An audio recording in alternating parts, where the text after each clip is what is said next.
Bonjour à tous et bienvenue dans Agora. À quelques jours de la 16e édition du marché de la mode vintage, le plus grand rassemblement européen du genre qui se tiendra du 12 au 13 mars à Lyon, l'équipe a voulu rencontrer des passionnés. Marc Curial en est un, ce Lyonnais amoureux des années 50 et 60 l'est aussi des pin-up. Il les peint depuis plus de 30 ans, rencontre dans son atelier boutique situé dans le vieux quartier de Lyon. Bonjour Marc. Bonjour. Merci beaucoup d'accueillir l'équipe d'Agora donc dans votre univers. Je ne saurais pas dire en quelle année on est, vous allez nous le dire, parce qu'on plonge dans l'univers du vintage. Mais pour vous, le vintage, c'est une année, c'est un état d'esprit, c'est quoi en fait? Est-ce qu'on peut avoir une définition? Je pense que le vintage aujourd'hui, ça réunit plus des objets, des vêtements et des jouets, tout ce qui peut réunir ce qui était... comme vintage, je veux dire millésime, depuis maintenant les années 80. Mais on peut dire que le vintage va jusque dans les années 20, vu qu'après on passe en antiquité, à 100 ans. Ah oui, c'est vrai, plus de 100 ans. Ouais. Alors, quelles sont les années qui sont représentées autour de nous? Alors, nous, on a une affection pour les années 50 et 60. Après, il peut y avoir quelques objets de 40, parce que c'était aussi des années assez joyeuses. Et puis, après, sur les produits un petit peu plus techniques, comme les flippers, qui étaient plus intéressants dans les années 70, voilà, on va aller plus dans les années 70. Mais on reste dans ces 40 années principalement. Alors Marc, pourquoi aimer être entouré de ces objets-là? Pourquoi vouloir baigner dans ces années-là? Qu'est-ce qui vous plaît? D'une part, parce qu'ils ont une histoire, ce qui est très important. Aujourd'hui, il y a des copies d'un petit peu tout qui peuvent se faire. La seule chose, c'est que c'est des objets qui sont aussi esthétiques, mais sans histoire. Et je trouve qu'un objet, c'est son histoire qui est importante. Donc, est-ce que ça veut dire que ces objets ont plus d'affect pour nous quand on passe le pas de la porte ici, on arrive à se projeter, alors qu'aujourd'hui, quand on va dans un magasin ou dans notre intérieur, on a moins d'affect pour nos objets? Est-ce que c'est ça? Ils ont plus d'âme, ces objets-là, que ceux qu'on a aujourd'hui? Ils ont justement cette histoire et puis ce respect qu'ils avaient avant quand on achetait un tourne-disque. Vous ne pouvez pas imaginer pendant combien d'années les gens étaient heureux avec ce Toute la tourne-disque. famille était autour. Toute la famille, les enfants les partaient en boum avec le sermon de ne pas l'abîmer parce qu'il fallait faire attention à tout ça. Donc voilà, c'est plein de souvenirs, plein de choses. Puis après, il y a un son qui est différent. On a eu toute une collection de Tepaz à une époque et les gens avaient le loisir de choisir justement le son qu'ils désiraient, le look qu'ils désiraient, la couleur qu'ils désiraient, parce qu'on avait vraiment une belle collection. Et c'était assez étonnant de voir, des fois, les gens choisissaient un son un tout petit peu grisillard parce que c'est ce qui leur rappelait leurs souvenirs. Et voilà, c'est ça. C'est pas seulement la beauté, c'est pas seulement le bon son.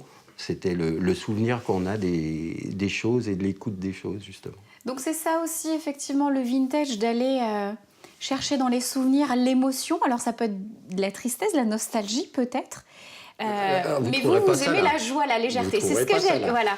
Il me semble que c'est plutôt positif pour vous, alors que certains, c'est plus oh là là, les vieux souvenirs. C'est là le choix de nos objets, c'est qu'on cherche toujours à ce qu'il y ait un côté festif, alors que ce soit des objets de bar, des anciennes pubs, parce que la publicité avant était pas réfléchie comme aujourd'hui, elle n'était pas aussi sournoise. C'est les objets usuels, comme les vieux frigos, mais tellement ronds, tellement dodus, tellement généreux par leur matière que c'est intéressant. Mais ça peut aller aussi juste du simple porte-clés parce que ça pouvait être une marque qu'on avait consommée ou un souvenir. Enfin voilà, c'était plein de... En fait, on cherche un générateur de bien-être. Au niveau de ces objets, on sait que c'est la tendance, les gens veulent du vintage, donc parfois ça peut coûter cher. Comment est-ce qu'on arrive à donner un prix aux objets vintage? Alors, il y a des objets de designer qui sont référencés, cotés, et sur lesquels on a une fourchette de prix. C'est jamais un prix fixe, parce que quand on a un objet, il y a un prix qui existe.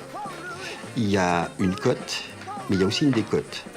C'est-à-dire que vous avez une fissure, vous avez un petit endroit abîmé, c'est à chaque fois une décote. Donc il faut bien connaître le marché, il faut bien connaître le temps de restauration, s'il y en a un, pour connaître le prix réel. Donc voilà, il y a le côté rareté aussi qui rentre en ligne de compte. Alors, autre objet dans cette boutique qui n'a pas de prix, parce qu'elles vous sont très chères, chères à vos yeux, il y a des femmes sur les murs, ces fameuses pin-up. Et ça, on est en plein dans la légèreté, c'est ça, Marc? Ah, c'est exactement le thème que je conseille à tout le monde. C'est le remède en ce moment, pin-up. Une pin-up par jour et c'est le bonheur. Oui, en tout cas, vivez léger. C'est un exemple de vie légère, justement. Alors, ça fait plus de 30 ans que vous les peignez, Marc. On peut aller les voir? Allez, on y va. C'est parti. La recherche d'un souvenir, d'un son, d'une matière, d'une édition limitée sont autant de raisons qui poussent les passionnés dans leur quête du vintage. Dans les yeux des pin-up de Marc Curial, d'autres raisons sont à découvrir avant de les dévoiler direction Saint-Étienne où la nouvelle génération s'empare également du vintage. Avant qu'elle nous donne en quelques jurons un coup de jeune au transport d'objets rares, on fait les présentations. Mathieu Momin, surnommé Papy, stéphanois, il a 23 ans et il est le plus jeune antiquaire de France. C'était les premières caisses nationales fabriquées en France. J'ai mis plus d'un an à la sortir sur une succession. Modèle très rare, tout en bronze et fonctionnel. C'est génial. Authentique, fonctionnel, le jeune Stéphanois a gardé le vocabulaire des anciens pour définir ses pièces. J'essaye du moins d'avoir une sélection avec des produits qui ont un vrai rapport avec le design. Stéphanois d'origine, bien sûr. L'histoire du patrimoine industriel stéphanois qui est absolument énorme m'a guidé aussi beaucoup. Et la majeure partie de mes produits ont été édités dans les années 1900 aux années 50 maximum. Et on était à chaque fois sur de l'innovation ou des objets ou des meubles qui étaient conçus pour durer. Et c'était de l'utilitaire. Aujourd'hui, ma vision, c'est de prendre justement cette fonction utilitaire et d'en faire style dans nos intérieurs contemporains. Un atelier véritable caverne d'Ali Baba dont le prolongement sur Internet ne dit pas combien d'objets il propose. C'est gigantesque. Ses clients fouillent rarement les rayons, ils sont au loin.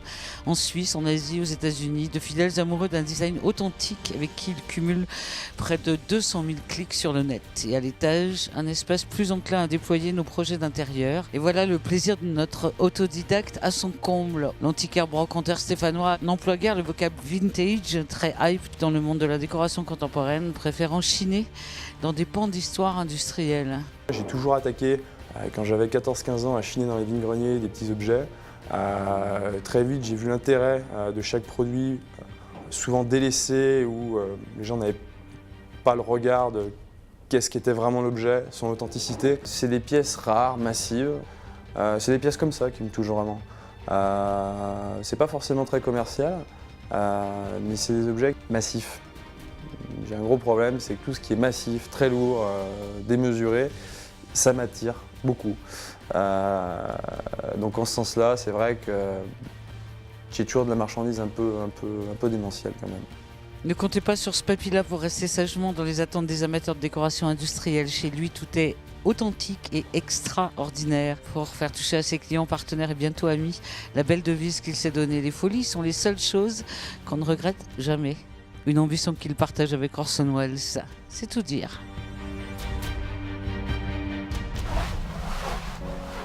De retour dans le Vieux-Lyon, aujourd'hui l'équipe d'Agora s'est invitée dans l'atelier boutique de Marc Curial. Cet ancien peintre en lettres et spécialiste de la publicité est devenu peintre de pin-up. Femme fatale ou poupée légère, cette icône sulfureuse n'a plus de secret pour lui. Merci beaucoup Marc, on est au cœur de votre sujet, là on est au cœur de l'atelier, merci de nous accepter encore dans votre univers. Alors cette pin-up, quand est-ce qu'elle est apparue dans l'histoire? D'où vient-elle? Il y a une évolution dans la peinture qui s'est faite, notamment en art déco, avec Toulouse-Lautrec effectivement, et puis Mucha qui faisait des poses déjà un petit peu plus structurées, très posées et un peu figées. Et puis elle s'est libérée petit à petit pour devenir un petit peu plus coquine, un petit peu plus sexy. Et puis c'était le prétexte, c'était de voir un petit bout de jambe justement. Donc voilà, elle est née à peu près dans les années 20 et contrairement aux idées reçues, effectivement, elle est plutôt allemande qu'américaine à la base. Marc, et dans votre vie, quand est-ce qu'elle est apparue cette pin-up? Elle est apparue il y a plus de 30 ans.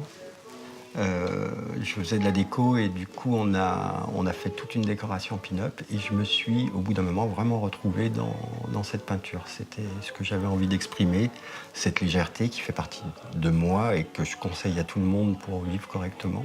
Ah, parce que vous étiez peintre en lettres, je crois. Donc c'est moins sérieux que les lettres, les pin-up.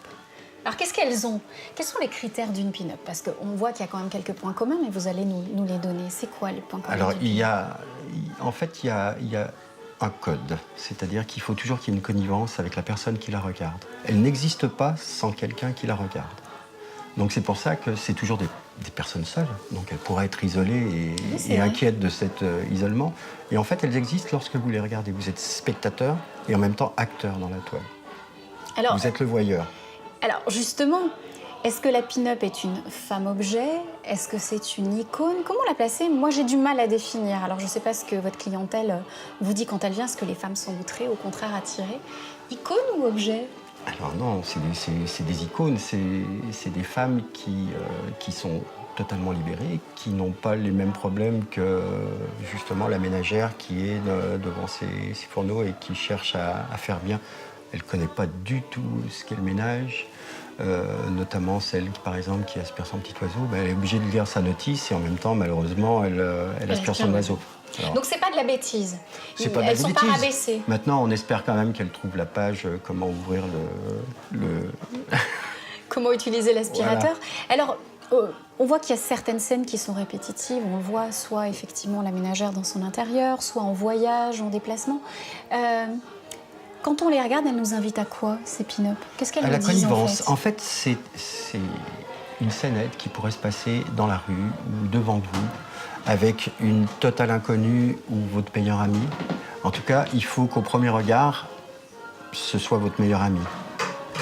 Mais par contre, elle n'existe pas. C'est pas quelqu'un qui existe. C'est pas. Donc on ne sait pas leur âge ni leur univers. Vous, par exemple, vous les baptisez. Il y a un prénom? Non. Ah, ouais. Non, elles n'ont pas de nom. En fait, moi, je pars sur un scénario. Je me considère plus comme un raconteur d'histoire, justement. Vous donnez quelques clés? Je donne quelques clés. Je donne un 24e de seconde en clé. Et puis après, il faut qu'ils imaginent le reste. Il faut qu'ils imaginent ce qui va se passer là lorsque le moulineur a totalement enroulé la robe. Comment elle va rentrer chez elle, ou je sais pas, les gens se posent d'autres questions que ça, et voilà. En tout cas, moi, je dis voilà ce qui se passe. Quand vous voyez l'une de vos pin-up partir, ça vous fait de la peine ou vous êtes content? Non, comme un papa qui voit sa fille se marier avec quelqu'un de bien, donc non, c'est parfait. Elle aura une histoire et elle va continuer à écrire son histoire. Elle va vivre ailleurs, elle va vivre d'autres choses, elle va avoir d'autres admirateurs, et c'est parfait. Au contraire, je lui souhaite un bel avenir. Eh ben, ce que je vous propose, Marc, c'est qu'on continue sur celle-ci, on va lui écrire son histoire à elle, parce que je crois que, voilà, avec son moulinet, là, il y a un petit problème de robe. Oui. On va essayer de voir comment est-ce qu'on peut faire. Merci, Marc. On peut faire quelque chose? Oui, je pense. Un petit bouton, là. On va les recoudre. On recense dans le monde une cinquantaine d'artistes peintres spécialistes de la pin-up. Marc Curial fait partie des 2 Français les plus renommés. Quand il ne travaille pas pour la publicité ou des clients pros, il se fait un plaisir de peindre la pin-up qui est en vous ou celle de vos rêves. Alors vive le vintage et vive la légèreté.